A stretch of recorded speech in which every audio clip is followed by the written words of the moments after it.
Afternoon, everybody. I'm Mike, the Bowtie Rider here. Happy Tuesday. So I suppose to start with, I owe you all a bit of an apology. Sorry for just disappearing like that for so long. I had a lot of deadlines and stuff at work that I was busy working on that I had to finish, and I'll be straight with you all. Right now, this YouTube channel is mostly a hobby for me. So if I have to choose between writing and some of my work deadlines and a hobby, I gotta go with that one. So again, sorry for going poof like that for so long, but hey, you know what this means now, right? I'm back, baby. Let's get right down to business. I know I've spent a lot of time talking about craft, and that's because craft is my jam, but I also wanted to talk about another related point that is extremely important to me. Narrative is powerful. So powerful. It's why people smile when they're reading books that make them happy. It's why people got really sad when Dumbledore died. And it's also why I cry tears of joy every single time I'm reading Seabiscuit. You just try so hard.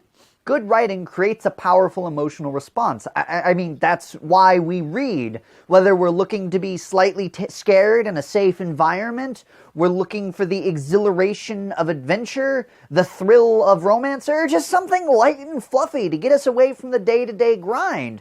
Writing is extremely powerful, and when we, as writers, are practicing our craft, what we're really doing is we're learning how to get better at manipulating those emotional responses. And man, when it works really well. Give him the old razzle-dazzle. Here's the thing, though. It's so easy to overstep your bounds and go from, I want to hit him right in the feels, to actually traumatizing your readers. Narrative is powerful, and if you wield it carelessly, you could actually cut your readers without even realizing it. Does your story have a female lead who experiences sexual violences or motivation? That's kind of been done a lot and is pretty cliche at this point. Further, do you show it in extremely graphic detail?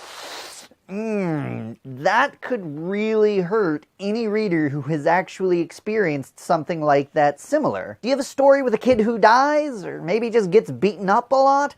Ask any parent. Sometimes those scenes are extremely hard to read. Or let's take a lighthearted romance. By definition, the authors paint the two romantic leads in a happy, great light because they're the romantic leads. So, is your romantic lead actually being romantic? Or are they being an emotionally manipulative, lying, abusive asshole? It doesn't have to be just potentially grimdark things like sexual violence or people dying. Sometimes you could have a character who's comic relief, except that is that character really comic relief? Or are they just a bunch of negative stereotypes punching down all the time? Something I want to be clear is I'm not saying that you can't or you shouldn't include any of these elements in your stories. Writing is a process of making hundreds of decisions, thousands of decisions in every single manuscript.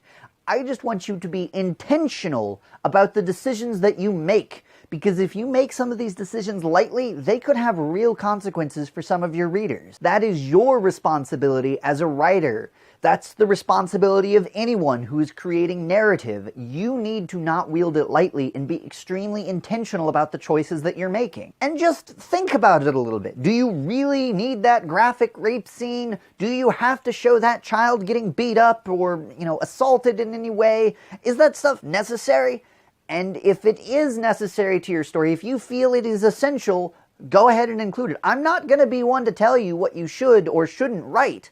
You just need to make sure you're taking ownership of the decisions that you're making. That is the responsibility of narrative. As an author, there's great satisfaction in taking your readers on an emotional journey, and some parts of that journey might make them uncomfortable. That's okay. Just be aware that there's a very fine line between making your readers walk a path that's uncomfortable and giving them a path of daggers that's actually going to be just painful for them to traverse. Alright, that's it. That's all I have for this week. I know it's not super technical, but this is a topic I am extremely passionate about. I think every writer needs to understand their responsibility when they are wielding narrative. If you have any questions, please let me know down in the comments and I'll try to get back to you. As always, if you liked what you saw, please feel free to like, share, or subscribe. That is the #1 way my stuff gets in front of new eyeballs.